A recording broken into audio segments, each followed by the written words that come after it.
Welcome, everyone, and good afternoon to this press conference and press availability of the Senate and House Democratic leadership. We're pleased to have you here in the room, the Capitol Press Corps and others, as well as the audience at home through gavel to gavel. We appreciate your time and attention today. We're in the sobering sunshine here in the capital city of Juneau. We are well rested and have some perspective on what happened during the last 90 days, and we'd like to share that with you today. Just some few brief comments before we get into your questions. We want to begin, though, by sending our thoughts and prayers and best wishes to the people of Boston. The emergency that's going on there is breaking now on media around the world, and we're not sure exactly what happened there, but it's of some dramatic proportion, and we're concerned about that. So we want to keep things in perspective and realize the world does not revolve around what happened here in Juneau, though the impact on Alaskans is epic. I'll begin with some introductions. To my far right, and I'm not sure that I've ever said those words before, to my far right is Representative Les Guerra. Proud to serve with Les Guerra. He does a great job. Senator Berta Gardner, Senator Bill Wielechowski. I'm Senator Johnny Ellis, leader of the Senate Democrats. Then we also have the leader of the House Democratic Caucus, Representative Beth Krutula, Senator Hollis French, Representative Scott Kawasaki from Fairbanks, and the House Minority Whip, the Democratic Whip, Representative Chris Tuck. So that is the leadership who will be visiting with you today. I know there were a lot of high fives and celebrations last night between the Republican majorities, the governor, the oil industry folks, oil lobbyists, oil executives, people involved in the oil industry, Support Industry Alliance, all of those folks were having a big celebration last evening. They were very happy and excited about the oil wealth legislation. We are proud as Democratic legislators to have stood for the Alaska Constitution. We spent 90 days protecting and defending the Alaska Constitution to the very best of our ability, because that's the oath that we swore. We didn't swear allegiance to a political party or to an industry. We swore an oath to the Alaska Constitution when we were sworn in. It's in black and white. It's easy to understand about the development of our Alaska resources for the maximum benefit of the people. We take that seriously. We take that to heart, and we did so for 90 days. So we're proud to have stood for the Alaska Constitution and defended that, to have stood with the Alaska people, to have defended the state treasury and the future of our citizens. The question, I think Alaskans generally across the state would be able to answer the question of who is on your side. In the vote for the oil wealth giveaway, who was on your side? The oil industry knows who's on their side. The Oil Support Industry Alliance knows who's on their side.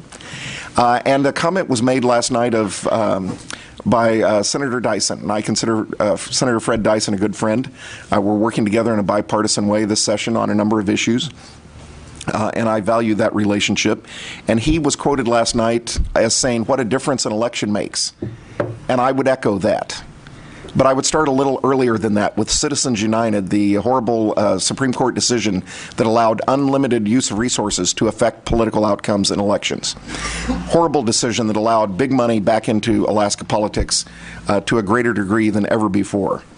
And then there was a partisan reapportionment that's been thrown out 2 times. We're on our 3rd iteration of the reapportionment plan, the partisan gerrymander of Alaska that rigged these election districts and got our political system out of balance. And then we had the organization of the Alaska Legislature, one-party control of the executive, the House, and the Senate.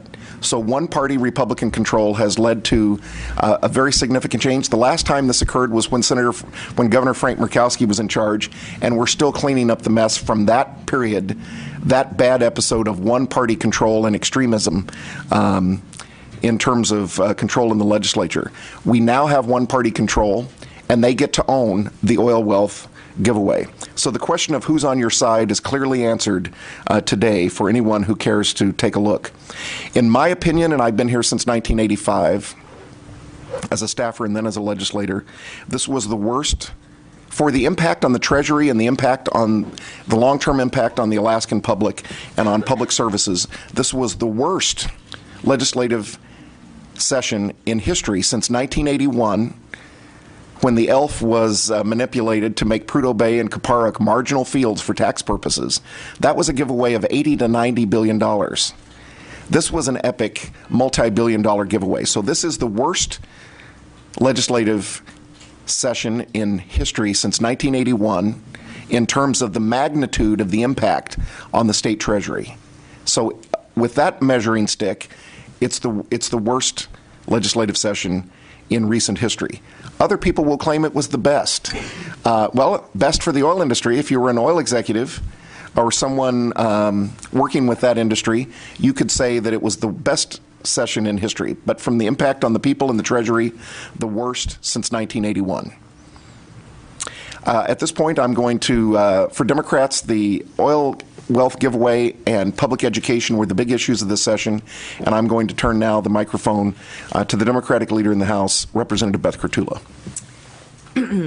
Thanks. It's great to be here. It's great to be sitting with the people I'm with. I'm very proud to be the House Democratic leader, and it's great to work hand in glove with the senators across the bodies. I just want to say a couple words about the oil tax still.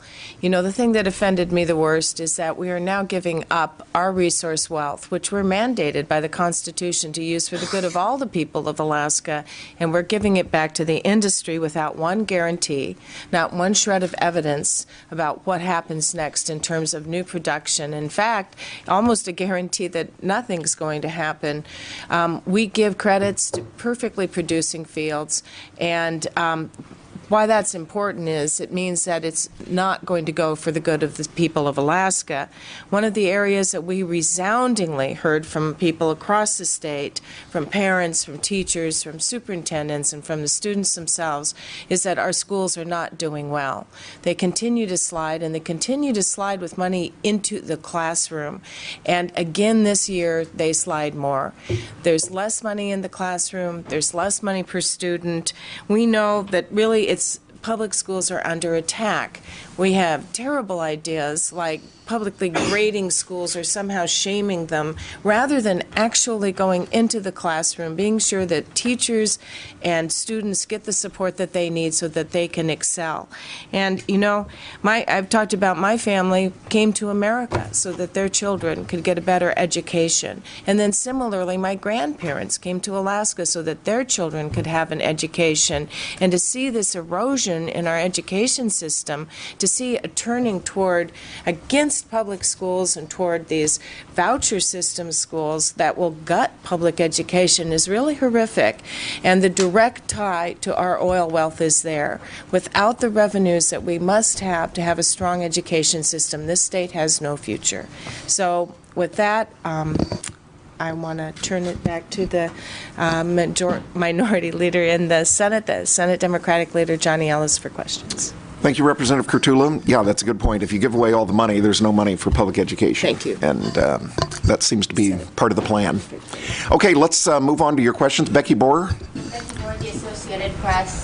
Senator Ellis, on the floor yesterday, I think in the past too, you've talked about how difficult it would be to make a change if this is wrong.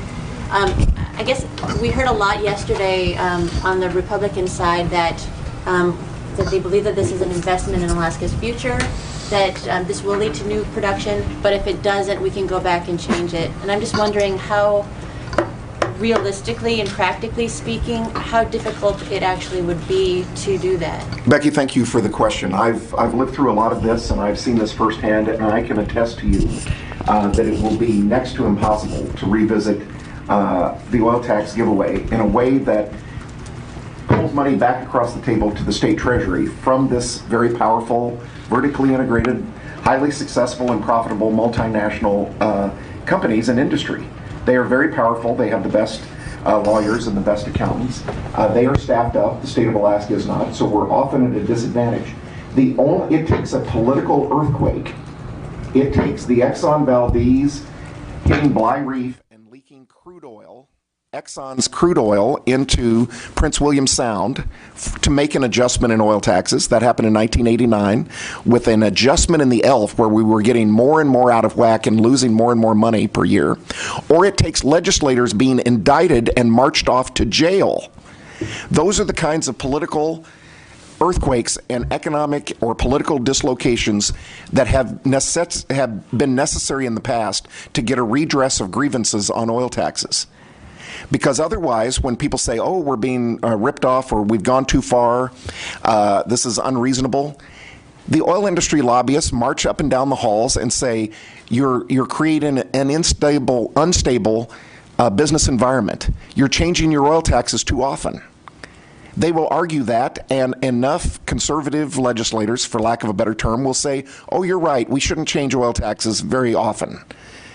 It takes something extraordinary, a political earthquake, giant dislocations, and the shock of an Exxon Valdez or shock of indictments of legislators and the corrupt B Club to change oil taxes. It's all part of history. You can Google it, and I'm sure you've all read what's happened in Alaska history. But some of the newer legislators or the freshman legislators were told by some of their more seasoned conservative colleagues that, oh, don't worry, if we get this wrong, if we don't calibrate this exactly right and we give away too much, it'll be fine. We'll come back and adjust things. It'll be easy. Don't worry. That's disingenuous and misleading, or just grossly naive and out of touch with reality.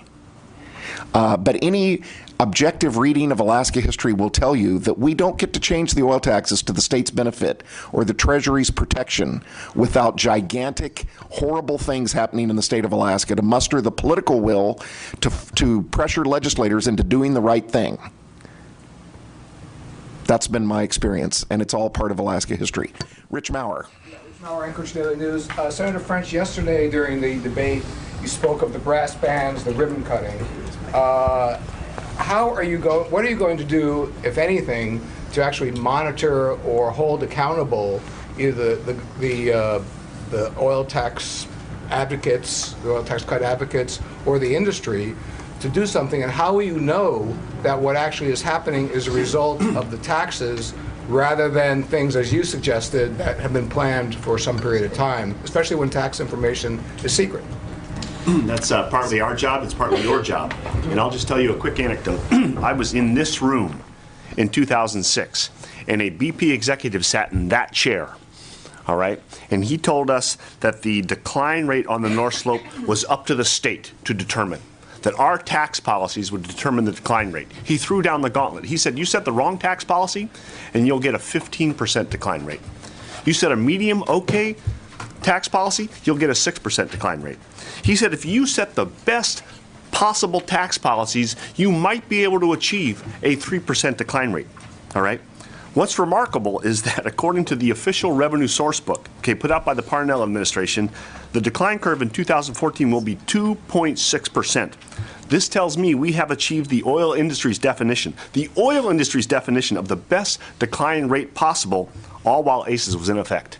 Okay, so we're going to be watching, we're going to be measuring, and when they start having those ribbon cuttings and the brass bands and the big hullabaloos over new things happening on the North Slope, we're going to remind the public these were already planned. These were in the works. These were in the pipeline. We have a complete list of every single project that's coming down the pike. But I think you'll see the governor on the North Slope suddenly, where he has not appeared. I think you'll see administration officials standing in front of the rigs drilling the shale oil wells that Senator Wielechowski and Senator Paskin and I visited last year. Suddenly you'll see the administration up there talking about the explosion in activity that's been happening under our very noses, and they have not publicized that because it doesn't fit into their theme of decay and decline. Thank you. Thank you, Senator French. Follow up, Rich Maurer, and then we'll go to Les Guerra. Rich? The accountability question again. It's very likely there's going to be at least an effort to get a referendum on the ballot in 2014. To rescind this, and it's happening today. Yeah, exactly. And so do you see that? What will you help with the? Will you assist that in any way, or the answer is yes. Okay. Yes, I will help. Yeah, I mean, people, the signatures need to be gathered. The referendum needs to be approved. They have 90 days. It's a dash. If you're watching this or listening to this, you should consider signing that petition to put the repeal of this horrible oil tax on the books and put it out to a statewide vote. And let's let the people weigh in, because I believe the people of the state will throw this out. They will not stand by this. Legislators, can I I guess I'll put people on the spot and say, let's have a show of hands of who's going to try to stand with the people against the oil wealth giveaway. Okay? We plan to help. Representative Guerra and then Senator Wielechowski. Rich, part of the answer to your question is unfortunately going to be your job and our job. When they come up with projects that were already planned, you have to look at the evidence. And the evidence is that Great Bear has already announced that they're going to move ahead with the biggest shale oil play in North America if they find the oil there. They've already announced that. So when the governor shows up at the ribbon cutting, he's showing up at a ribbon cutting for something that was already going to happen. Umiat is going to produce up to 50,000 barrels of oil a day. They have been moving ahead with drilling and seismic and development of Umiat. That's 50,000 barrels a day. The governor will show up for a ribbon cutting for something that was going to happen anyway. Millie Point, Sag River, Borealis, Brightwater. There are a number of projects. And let me point to you the most telling one. BP has been moving forward with the development of heavy oil for many, many years, under ACES, under every tax system we've ever had. And they've said it's technology, not a tax system, that has slowed down heavy oil.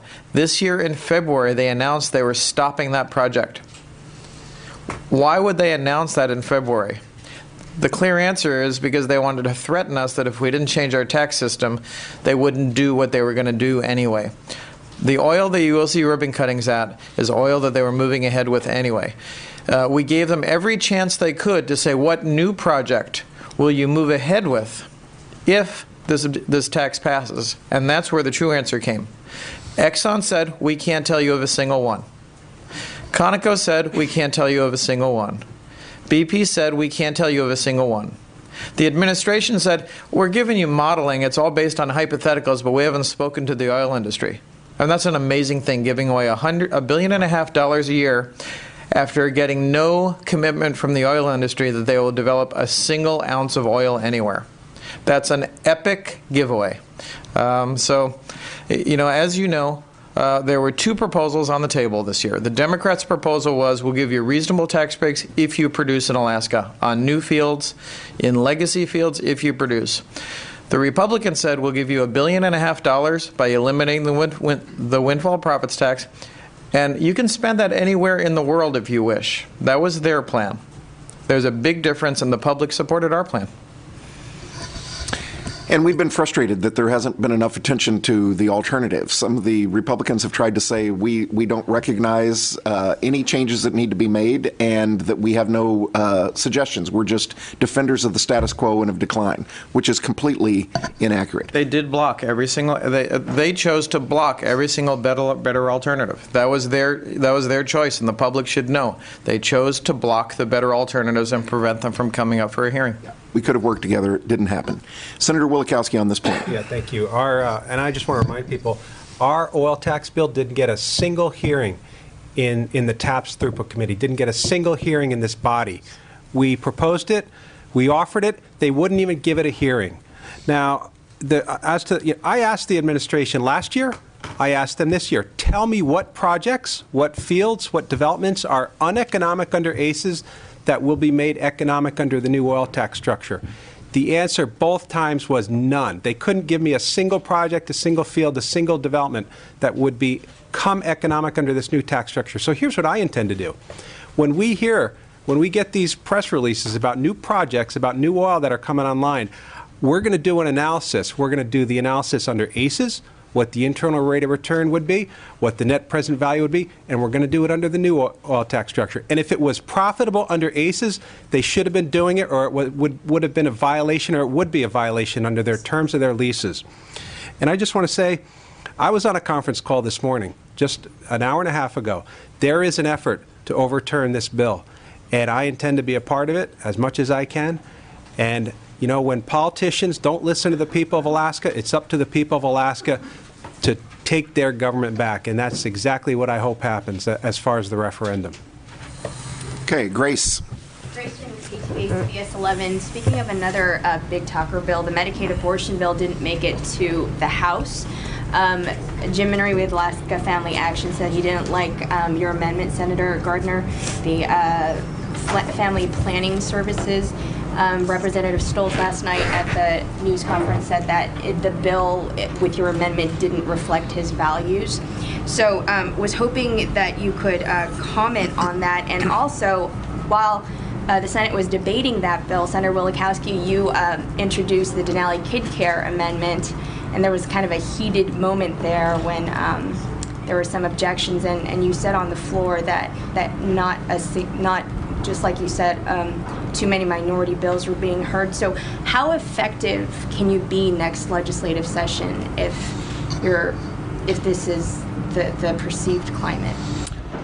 Senator Gardner, the sponsor of the amendment to actually bring people together to reduce the number of unwanted pregnancies, and the only thing I've seen from folks to actually reduce the number of abortions. If that's the true goal, I applaud your efforts.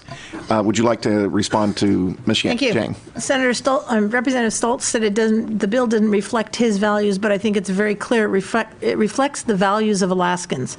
And it's, if you really want to reduce abortion, the best thing to do is to reduce unwanted pregnancies.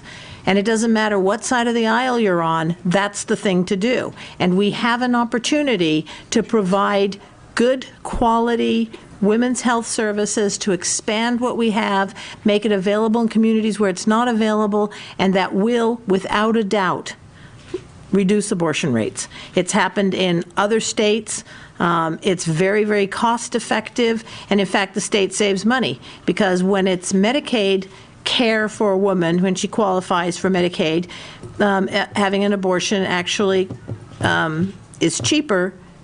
I mean, it saves money if she doesn't get pregnant at all over any other option. And that's what we should be doing. And I just can't understand how the people who are most adamantly opposed to women's making her own decisions on this issue are also opposed to for making sure that contraception options are available. Yeah, that confuses us. If you're trying to reduce abortion, why would you be against contraception and reducing unwanted pregnancies? That should be what brings us together. It's amazing. Okay, Mark Miller. Yeah, Mark Miller, Juneau Empire. Thank you. Representative Kurchula, on the last day of the capital budget negotiations yesterday, there was $21 million added as a one-time funding for capital grants for schools. I was wondering if you could comment on that. At the last minute, we saw an increase in some of the small one-time expenditures into schools, and that's a good thing. The problem is that that's what keeps happening, is that it's hurry up at the last second, small amounts, pinging kind of around the state. There's no thoughtful plan for seeing how we're going to change the declining base student allocation, how we're going to meet inflation, and how we're going to meet children's needs in the in the classroom. So the problem is, if you don't take care of the fundamentals, no matter how many of these small things that happen, you're still going to see the value and quality of education eroding in Alaska. And that's what we heard over and over and over again. We kept hearing the students, the teachers, the superintendents, and the parents say, you've got to bring down class sizes. Here in Juneau, we have overcrowding in the very early grades and had to deal with that this year. So the problem is, you might put money at it, but if it's not going into the classroom on a recurring basis, then it's still not going to work. I heard some wisdom there. If you don't help the kids in the classroom, you will see them in the courtroom. So I think that wasn't just a slip, it was wise. On this point, other folks, or we can move on? It's really kind of on this point. We have Senator Gardner. We have an example with the Alaska Military Youth Academy, which addresses the needs of kids who have already dropped out of school, and their program has, they're approaching a 73% graduation rate for kids who have already dropped out once. And how do they do it?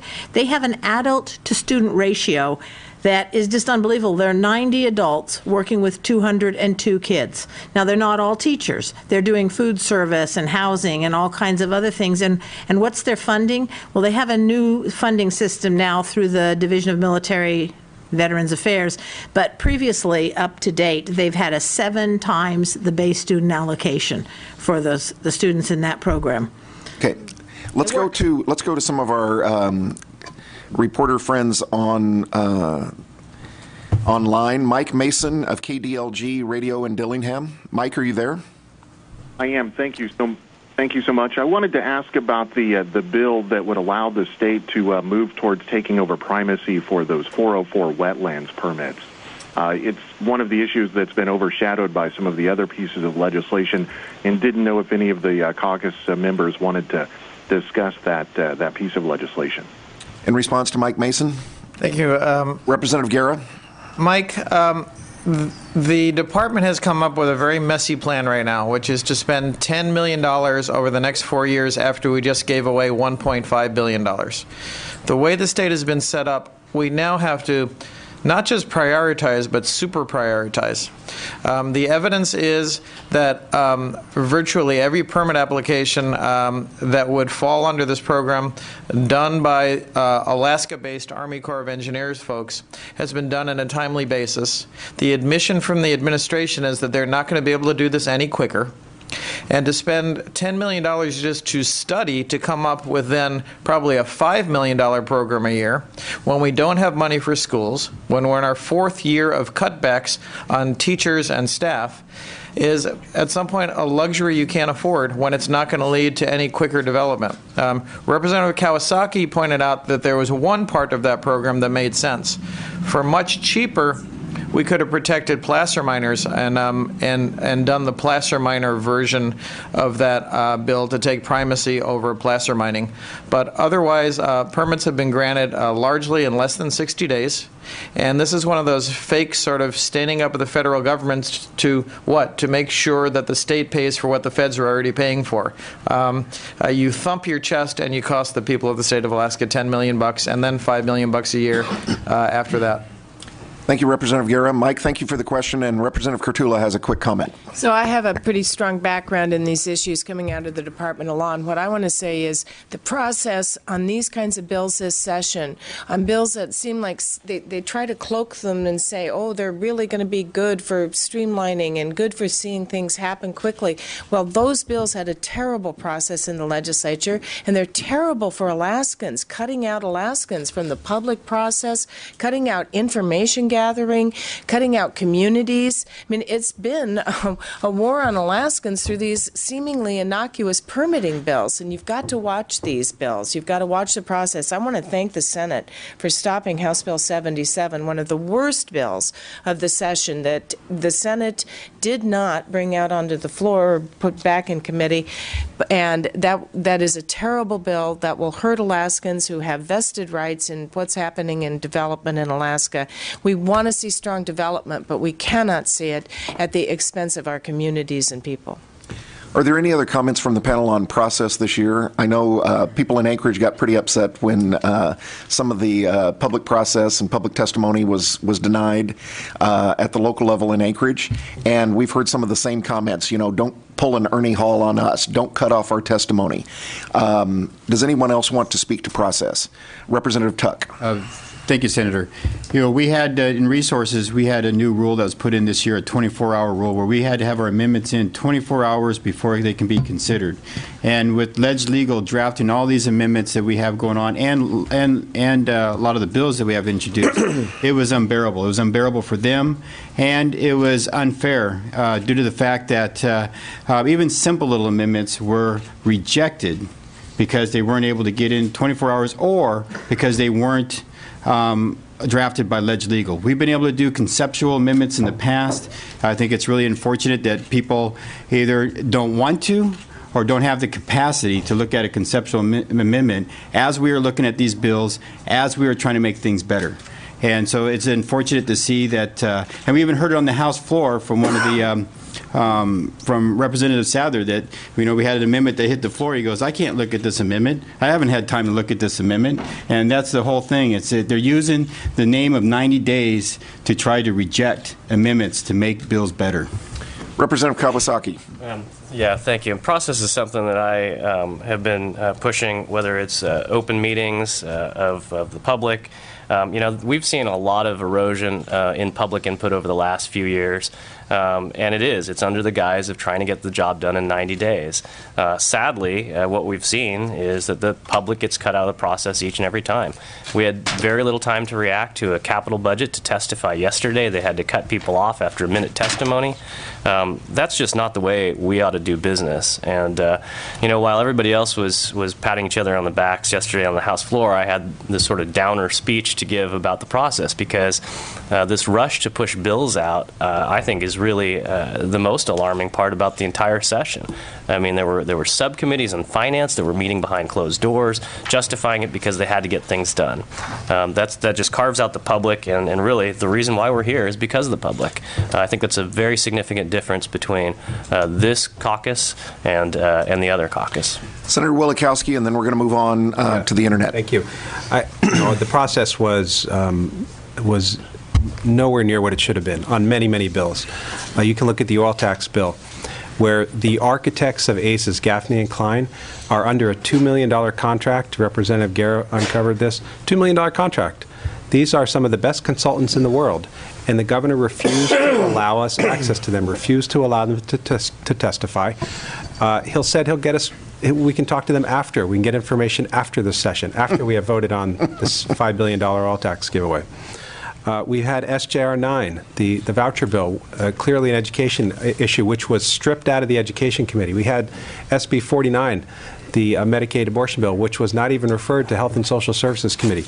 We had Senate Bill 90, a bill with $1.5 billion fiscal note that would have transferred 40,000 Alaskans out of their private insurance into a state-run government health insurance program, which got about a 45-minute hearing in State Affairs Committee with no evidence at all that it would actually save the state money. We had a 50-page entity transactions bill, 50 pages that was, we had a 15-minute hearing on in one committee of referral, and then it was moved out. The process has been far, far from what it should be. And to answer Grace's question on how we intend to work, we're going to keep trying. We'll keep working with them. We'll keep trying our best. We'll keep, fighting the good fight, raising objections, questioning when the public process isn't followed. That's our job. Our job is to try to make the system work as good as it can, try to make bad bills better. We'll keep doing that. We'll keep working with them in a professional manner as good as we can. Okay, let's go back to the teleconference. Shanna Crondall of Alaska Education Update. Shanna, are you there? Hi, this is Shauna. I have an education question. Please go ahead quickly. Okay, the governor's digitizing education in Alaska initiative, basically all the portions passed, AKLN, OWL, and online homework help, but there was no funding for the one-to-one technology. So basically they funded everything except putting devices in students' hands. Anyone care to comment? Representative Tuck. Thank you. We need to move education into the 21st century. And when we do not give the resources to our school districts and to our schools here statewide, we're falling behind. Alaska has some huge geographical challenges with the vastness that we have right now, with communities being disconnected from the road system and the small population densities. We need to go high tech with our education. And you look at our students today, students are being stimulated with so much media stuff these days. Their minds are very active. We need to take advantage of that, and we need to use more media and more technology and be able to connect our kids, making education relevant and keeping it engaging, and making sure that we deliver an effective education system statewide. Thank you, Shauna. Let's go to Alexandra now. Alexandra? Back on the subject of process, you all mentioned the 90-day session. Do you think process would be improved by going back to a 120-day session, or do you think this is more an issue with majority leadership than anything else? Representative Curtulo? I don't think it's about the time, right? I think that we could accomplish it. The problem is when you've got a kind of monolithic rollout of what's going to happen and how it's going to happen, come hell or high water, public input doesn't matter. So you just keep doing that. I had comments from previous leaders in this body that kept telling me, how come just one committee of referral, just as Representative Kawasaki mentioned, that is a really big problem, because if you have only one committee, you just cut the public right out, and that happened time after time after time, and we objected time after time after time. So it's a big problem. I don't think it's about the days. I think it's about how you run the process. But the majority did have its priority of the oil wealth giveaway, and everything, they were organized to achieve that. They did achieve that. The oil wealth giveaway was the organizing principle of the House and Senate organizations, and they achieved that. And everything else was subservient to that and took second chair. So, those of you who are observing, it was set up to achieve multi-billion dollars across the table from the state treasury to the industry. That's what they were out to achieve, and that's what they achieved, and they celebrated last night. Representative Guerra. Shauna, and then all the folks who asked about education. Just make no mistake about it, this year was a war on education. This is going to be the 4th year of teacher cuts in Anchorage and staff cuts, the 4th year of cuts in Juneau, the 4th year of cuts in Kenai, the 4th year of cuts in the fastest growing school system in Alaska in the Mat-Su. You do not teach children better by increasing class sizes, but that's the Republican plan. And when you get to process, let me tell you about the process. The Republicans sort of stopped the debate because they didn't want to hear it. 2 times this year, we proposed amendments to reverse the last 4 years of cuts, and the Republicans blocked those amendments from even being discussed. They used a tabling motion one time. It's a fake way to just keep people from discussing an issue so they don't have to vote on it. They threatened to use one on the last day. But we had a vote on those issues in the past. The Democrats proposed reversing 4 years of teacher cuts so that we could move education forward, and the Republicans stood up for 4 years of teacher cuts because it's their policy, for whatever reason, to increase class sizes and somehow then claim that public schools are a failure when they've damaged them themselves. But it's been a war on education this year. Okay, Frank Gurjevic is online from the Daily News. Frank, are you there, and did you have a question? Frank?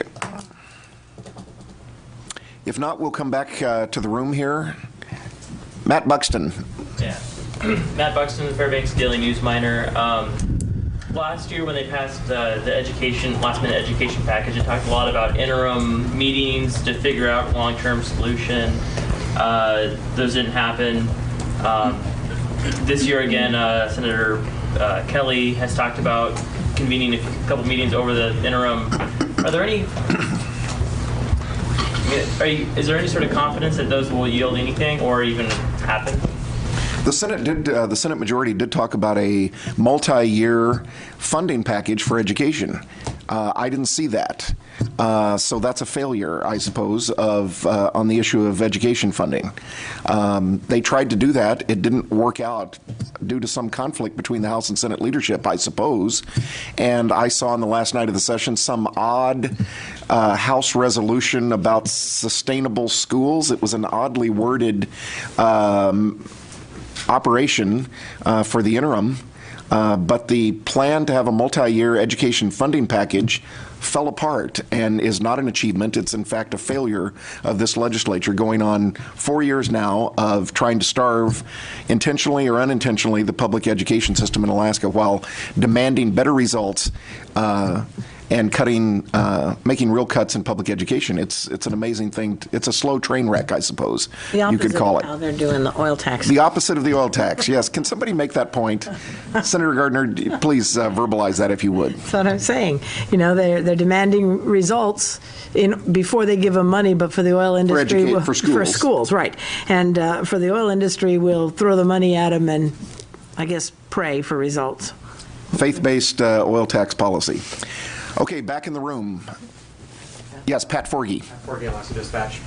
Could you tell us by what benchmarks the oil tax should be measured and what would be a success? Is there a level that you're going to say, hey, looks like the governor was right, Alaska wins, we were wrong? Excellent question. Senator Wielechowski. I can tell you right now, with absolute 100% certitude, it is a failure.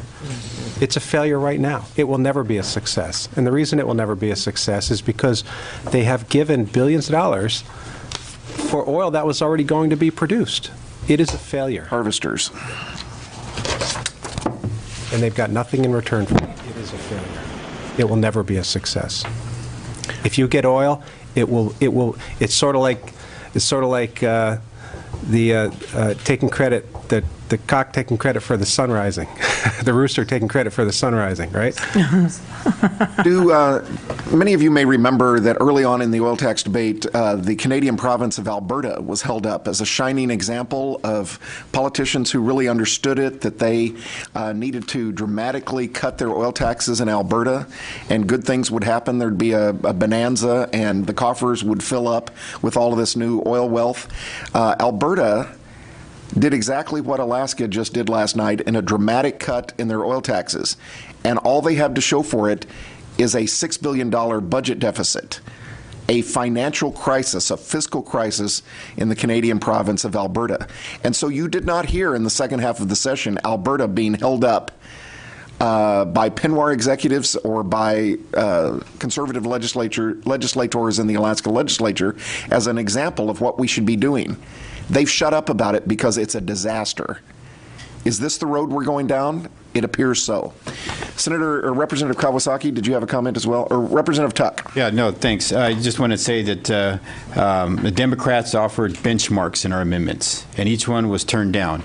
If you can show us this, then we'll keep going forward. If not, we put not sunset clauses, but just revert back to clauses, and just showing, giving them 5, 6, 7 years to show some sort of production levels that are higher from 2012 to 2013, depending on which amendments that you look at.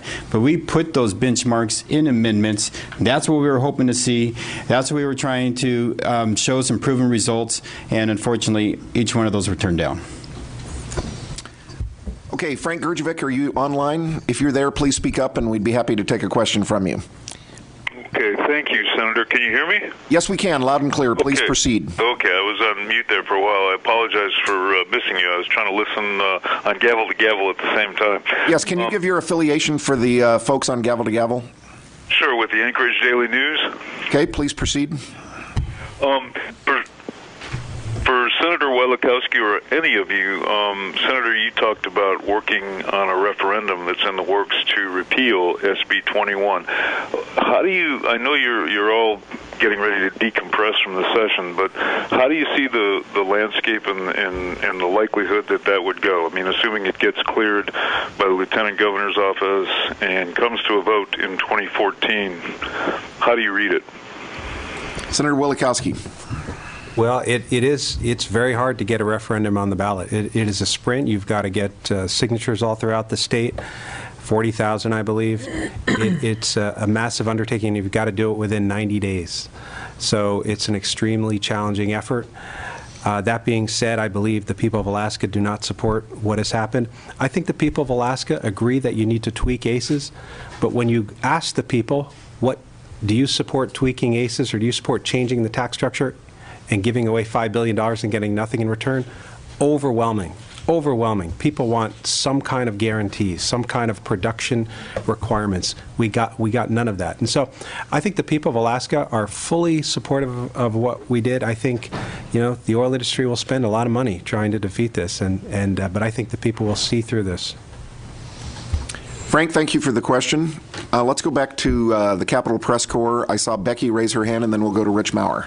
Becky? Becky Bohr with the Associated Press. Thank you. I wonder if any of you have seen the fiscal plan put out by the governor, and since the debate on oil taxes lacked budget numbers or perspective, I'm wondering if we're able to know for sure, gauge if we're looking 5 to 6 years to judge an oil tax bill, if we know we're going to have the savings still, because it's going to take time after that to still change the tax structure. So I just wonder if you've seen the plan, how sound it is. in your view? I just begin by saying thank God that we had a bipartisan working group that saved up to $18 billion, paid down the CBR debt, and put money in the statutory budget reserve and saved nearly $18 billion in cash reserves. If these folks didn't have the $18 billion to burn through in the next couple of years, there would be a dramatic dislocation and disaster today. We're already in enormous deficit spending, but without the bipartisan working group and the savings that we did, there would be a calamity upon us right now when the governor signs the paperwork. Anyone else want to comment on the budget plan? Senator French and then Representative Wielechowski. There should be a savings thermometer outside the building with the total amount that's in there today, and every time we pass a budget, it should go down, and that's the only direction it's going to go. The passage yesterday of SB 21 takes $750 million out of the savings account to balance this year's budget. Boom, gone, not coming back. The era of savings is over. It's the era of depletion that we're in now. The governor's going to lead that with his backing of this failed oil tax. And the only thing that's standing between him and an income tax, him and a sales tax, him and the loss of our permanent fund dividend is this referendum.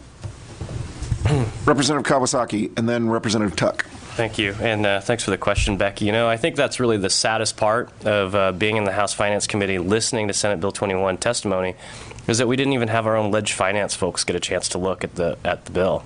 And now, why were they muzzled? Why do you think that David Teal was never called before either Finance Committee to tell us what he was telling us privately? I think he was muzzled. I mean, I think that's the point, is that they were the Republican majorities, massive majorities in both sides, basically muzzled the person who would give us the clearest, most objective look at our finances.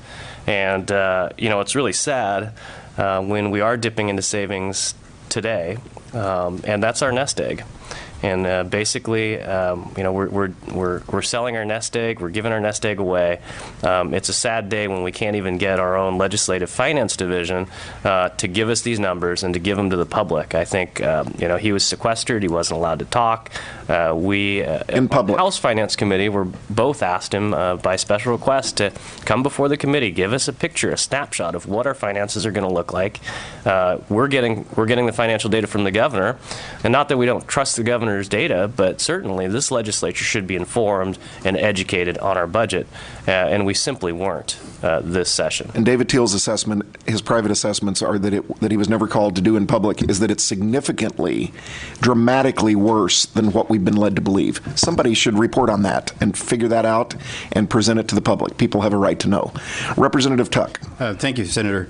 I asked my son this question: if you're spending $1 a second, how long would it take you to spend $1 million? And, he's a little bright kid, so he said a million seconds. But what I meant was, how many years and this and that? We came up, he figured it out, 11.5 days. And then I asked him, well, how long would it take you to do $1 billion? It's 32 years. It's over 11,000 days. That computes to 32 years. And people forget the significance between, what $1 billion is. They just think of it as a big number anymore. They forget how big that really is. And, we had Representative Craig Johnson on the floor talk about how he has some sort of barrel count decline in his office, a counter. Well, you know what I'm going to do? I'm going to put, when this bill passes, I'm going to put $1 per second count in my office on how much Alaskans could be losing under this new tax policy. And I'm going to compare that to if the barrel per count slows down, where we should be and where we're going to go. But I have a feeling that dollar count's going to go a lot quicker. Thank you, Becky. Let's go to Rich Maurer. Rich? Rich again from the Anchorage Daily News. Thank you. Looking ahead now, several of the big measures, we had three really huge measures that occupied a lot of time in the legislature. Cruise ships, if we remember that. Cruise ships, it seems so far away. Cruise ship sewage, yes. Cruise ships and then the oil taxes and the gas line. Kinnick Bridge is in the freezer right now. House Bill 77 is not dead, it's in the freezer.